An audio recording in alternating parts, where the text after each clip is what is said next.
அவர்களே பஸ் ஜன்னலோரமா ஒரு அம்மா உட்காந்துருக்கு. அந்த அம்மாவுக்கு பக்கத்தால் இன்னொரு அம்மா உட்காந்துருக்கு. ஒரு அம்மா ஜன்னலை ஏத்துங்குது, ஒரு அம்மா ஜன்னலை சாத்துங்குது. ஒருத்தி சொன்னா ஜன்னலை ஏத்து, ஜன்னலை ஏத்து, காத்து படலைன்னா வேர்த்து செத்து போயிருவேன். இன்னொருத்தி சொன்னா மரியாதைய ஜன்ன கதவை சாத்து, குளிர் காத்து பட்டா நான் குதுகுதுன்னு வந்து செத்து போயிருவேன். ஒருத்தி ஏத்துங்கிறா, ஒருத்தி சாத்துங்கிறா. கண்டக்டர் அழுகிறாருன்னு. புது பஸ் இப்போதான் டெப்போல இருந்து எடுத்திருக்காங்க. நீங்க சென்னலை பிச்சு என் பாக்கெட்ல என் பொழப்புல கை வச்சிடாதீங்கன்னு பின்னாடி இருந்து ஒரு ஆள் கேட்டாருன்னு. மஞ்சுநாத மாதிரி நல்ல விவரமான ஆளு. அங்க என்ன சத்தம்னார். கேப்பான் கண்டக்டர் விளக்கி சொன்னாருன்னு.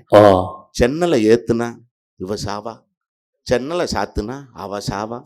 இப்ப அந்த மனுஷன் சொன்னா ஒரு 5 நிமிஷம் ஏத்தியா, இந்த அவ சாகட்டும்.